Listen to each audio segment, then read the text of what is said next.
Breakup झालं आणि सगळं संपलं. पण खरंच संपलं का? नाही. मनात मात्र अजूनही खूप काही चालू आहे.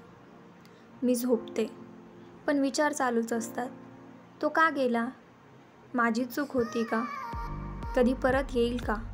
सतत तेच विचार. हेच ओव्हर थिंकिंग.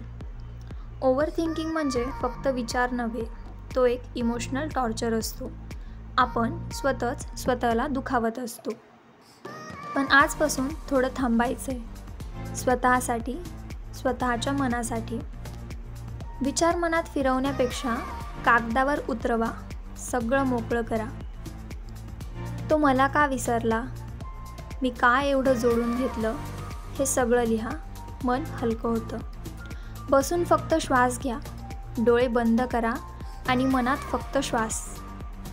मन जरा शांत होतं. ओव्हर थिंकिंग थोडंसं मागे राहतं. तो गेलाच म्हणजे मी वर्थलेस आहे असं नाही.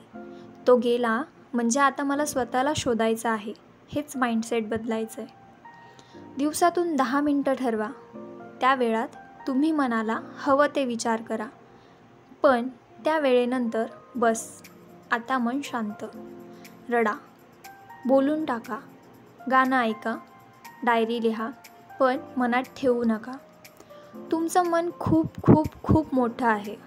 ते दुखावलं आहे, पण ते बरं होऊ शकतं. आणि हो, तुम्ही एकटे नाही आहात. मी पण हे सगळं अनुभवलेलं आहे. म्हणूनच आज तुम्हाला हे सांगते. आजपासून एक गोष्ट ठरव. स्वतःवर प्रेम करायचं सुरू करायचं. ओव्हर थिंकिंग थांबवायचं आणि मनाला शांतपणे सांगायचं, मी ठीक आहे आणि मी बरं होणार. जर हाच अनुभव तू सध्या घेत असशील तर खाली कमेंट करून शेअर कर. आपण एकमेकांना समजून घेऊया.